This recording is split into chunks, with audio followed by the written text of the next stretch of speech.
Project's aim is to understand the cultural and structural barriers for women to report gender-based violence in the workplace. The legal sector has some of the highest rates of gendered violence of any industry in Australia. We know, based on the safety guidance material that's been published by Safe Work Australia, that power imbalances along gendered lines and lack of workplace diversity are in fact key risk factors for harm.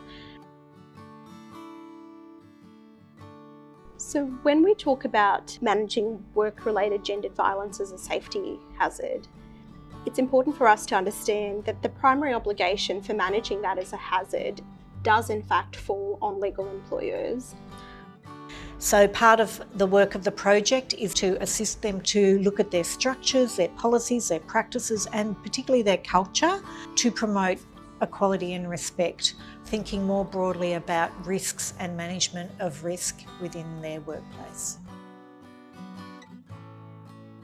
It's very difficult for people to talk about work-related gendered violence.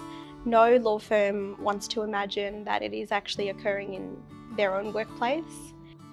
And so the language that we use becomes important not only in understanding the problem, but in giving it the level of seriousness that it deserves.